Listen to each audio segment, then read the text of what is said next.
That is correct. Donald Trump's front and center stage today as impeachment roars on in Washington. What can you tell us about what's going to happen today? At State of the Union tonight, the possibility of censure from Joe Manchin and trying to get some other Republicans to join with him. What can you tell us?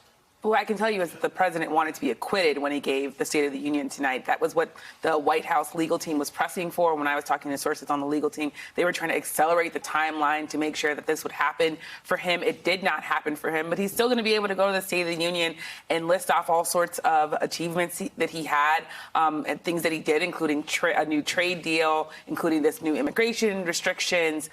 There was a list of things that the White House legal team put up during the Senate trial, all sorts of bills that he passed. But I think what we're going to hear from the president is an optimistic message.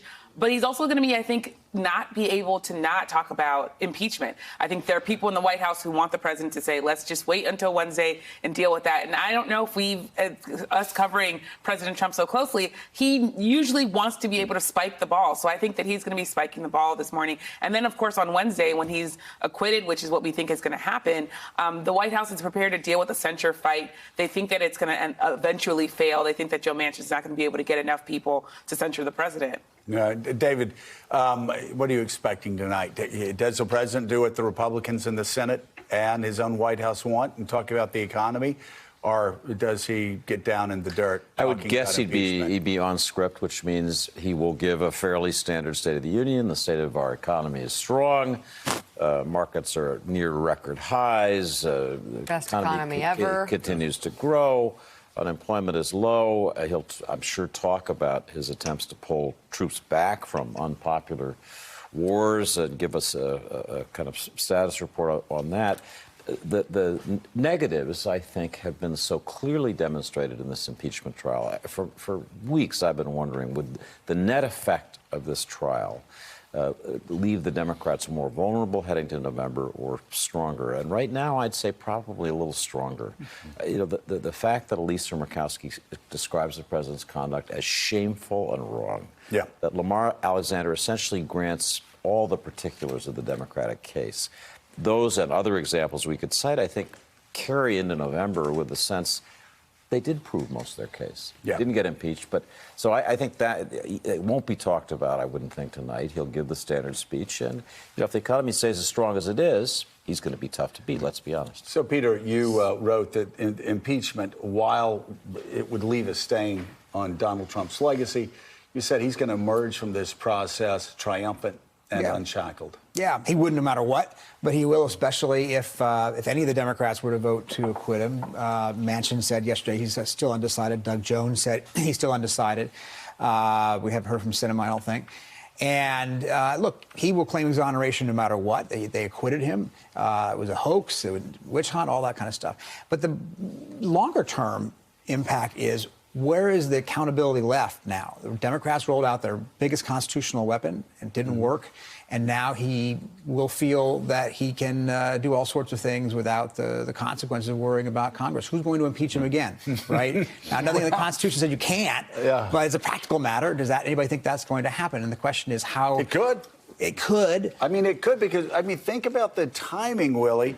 This Ukraine call happened right after Mueller's testimony. Immediately, So what's he doing Thursday? I can't wait to figure out what he's going to do on Thursday, because he can't help himself. Is he in Iowa? He's got to. Exactly. What's the remaining check on his power? They went all the way to impeachment, and it's not going to result in his conviction. What's left? Well, he actually has Republicans saying, yes, this was horrible. Marco Rubio said, well, just because it's an impeachable offense doesn't mean I have to impeach him. Murkowski said this was just abhorrent. What he did was just the worst of the worst. Lamar Alexander said the Democrats proved the case with their mountain of evidence. They proved the case. But y'all, no, I don't think so. Not only will I not vote to convict, I won't vote to allow witnesses and to actually hold the trial. They went one step further than that. I don't want to know the truth, is what Republicans have told Donald Trump. Do what you want to do. We won't hold your feet to the fire. In fact, we will make sure you have an unfair trial. We will obstruct justice for you. We will stop evidence from coming in. We will stop witnesses from coming in. Go ahead. Do what you want. The question is, what country might he then go and ask for information for other political China. rivals? What else is in He's that already server? suggested it. He's already suggested I was on the White China. House lawn when he talked about China, and all the reporters looked at. Did we hear that right? Did he just ask China for political opposition? So I think that we know that the president's going to feel more emboldened. What were the private conversations with Putin where there was no note taker? I'm just But curious. Yamiche and Peter both know this, that the White House says privately, their position now is that Democrats came at the king twice and missed. First with the Mueller investigation, they survived that. I mean, there's a lot of evidence that there was wrongdoing there. And now he's going to survive impeachment. So he walks through the fire like a martyr in the eyes of Republicans. You know what, though? I remember people tearing their hair out and putting on sackcloth and ashes before 2018 because Donald Trump was sending troops to the border, and he was talking about people coming in, and a lot of his Trumpists were talking about illegal immigrants with leprosy coming to the border and the caravans, and everybody was shocked. How could he do this? And he's going to get away. No, biggest landslide in the history of the House for a midterm election against Donald Trump and Republicans. There is a check, and it's called the American vote. Well, we'll see in 9 months. That's exactly what. What's really interesting about this trial, finishing up a process of now several months where his actions have been questioned, he hasn't been impeached, and he will always be impeached in history. The public is where it was when it started, right down the middle, slightly more for impeachment than against, maybe 49, 46, which is almost exactly what the popular vote was in 2016. The public hasn't changed its mind about this guy. They made up their minds about him early. Now, what does that mean?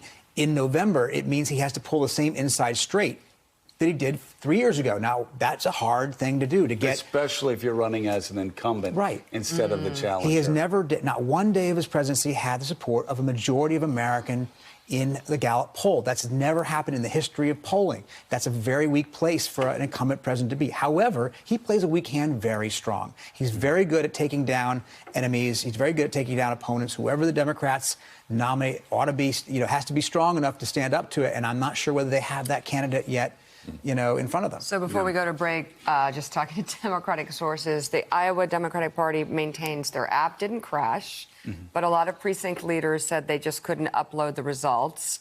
Then they tried a secondary method, and they tried to call the results in to the Iowa Democratic Party hotline. They couldn't get through, and now they're going to have to count them one by one. But my question is, why can't they just say how long that's going to take? And because they don't know. Just some information. It's just pathetic. This is pathetic. Vacuum of real information when the whole country's waiting for it. I'm hearing from campaigns that the app definitively did fail. The app failed. And that they're now going back through the paper trail and counting the votes, literally counting the votes. Well, tell us that. I mean, Peter Baker, Yamiche, thank you both. All so much. Still ahead. Thanks for checking out MSNBC on YouTube, and make sure you subscribe to stay up to date on the day's biggest stories. And you can click on any of the videos around us to watch more from Morning Joe and MSNBC. Thanks so much for watching.